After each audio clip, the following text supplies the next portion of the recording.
इस वर्ष 16 अगस्त 2024 को पुत्रदा एकादशी का व्रत किया जाएगा। आप सभी लोग 16 अगस्त को 2024 को ही श्रावण मास के शुक्ल पक्ष की एकादशी, जिसे पुत्रदा एकादशी कहते हैं, इस व्रत को रखें। और पारण का समय क्या रहेगा?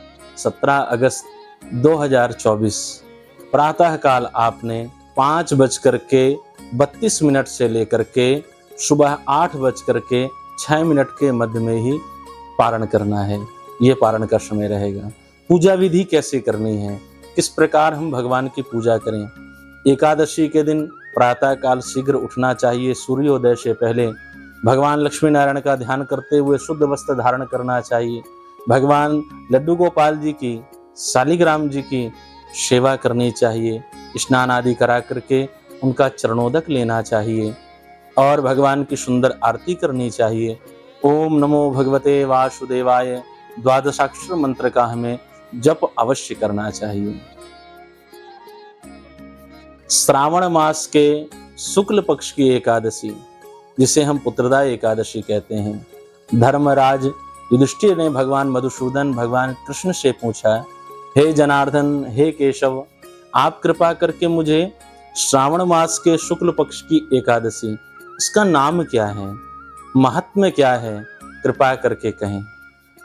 भगवान श्री कृष्ण कहने लगे, हे युधिष्ठिर, हे धर्मराज, श्रावण मास के शुक्ल पक्ष की एकादशी का नाम है पुत्रदा एकादशी।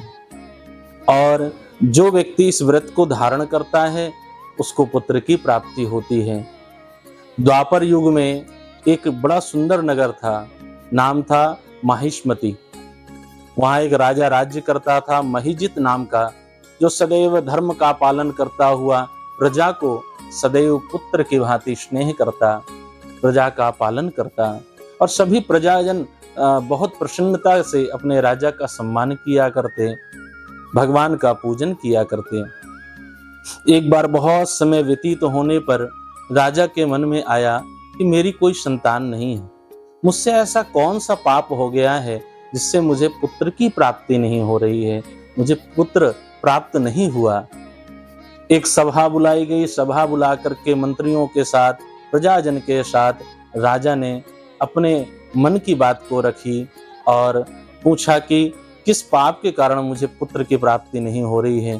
प्रजा को मैंने सदैव अपने पुत्र की भांति स्नेह किया है, आप कृपा करके इसका कोई उपाय हो तो अवश्य मुझे बताएं। सभी प्रजाजन, सभी मंत्री पास के ही एक आश्रम में पहुंचे, जहां पर बहुत वयोवृद्ध ऋषि रहा करते थे, जिनका नाम था लोमस ऋषि। एक कल्प बीतने से उनका एक रोम टूटा करता था। जो ब्रह्मा जी की आयु के ही समान श्री लोमस ऋषि थे, परम ज्ञाता थे। उनके पास सभी मंत्री पहुंचे, प्रजाजन पहुंचे और चरणों में प्रणाम किया और पूछा, हमारे जो राजा हैं वो धर्म पालक हैं और प्रजा को सदैव अपने पुत्र की भांति स्नेह करते हैं, लेकिन उनको पुत्र की प्राप्ति नहीं है। आप कृपा करके यह बताइए कि किस कारण से उनको पुत्र की प्राप्ति नहीं हो रही है, क्या इस जीवन में पुत्र सुख उनको प्राप्त होगा अथवा नहीं। लोमस ऋषि ने थोड़ी देर के लिए अपने नेत्रों को बंद किया, नेत्र खोल करके कहा, पूर्व जन्म में आपके राजा एक वैश्य थे और जो सदैव अपने कार्य को करते हुए एक स्थान से दूसरे स्थान तक अपने व्यापार को बढ़ाया करते थे, परंतु उनके मन में एक ऐसा भाव आया, न कभी वह दान किया करते। एकादशी के दिन उन्होंने भोजन नहीं किया और द्वादशी के दिन भूख प्यास से उनको जल दिखाई दिया। वहां गौ माता, जो हाल में ही ब्याही हुई थी, पानी पी रही थी। उस वैश्य ने गौ माता को हटा करके स्वयं पानी पीना प्रारंभ कर दिया। गौ माता के उस श्राप के कारण से आपके राजा को कोई पुत्र प्राप्त नहीं है।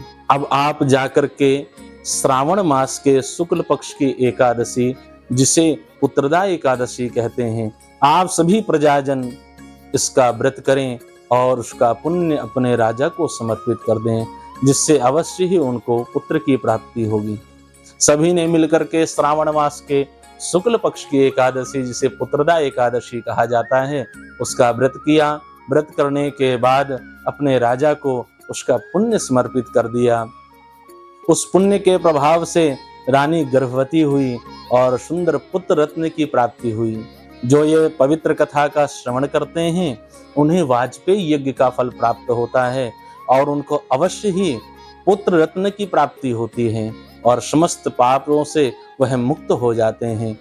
आप सभी भक्त लोग पुत्रदा एकादशी का व्रत अवश्य करें, ज्यादा से ज्यादा इस कथा को श्रवण करें और अधिक अधिक भक्तों तक इसको शेयर करें। जय श्री राधे, जय श्रीमन नारायण।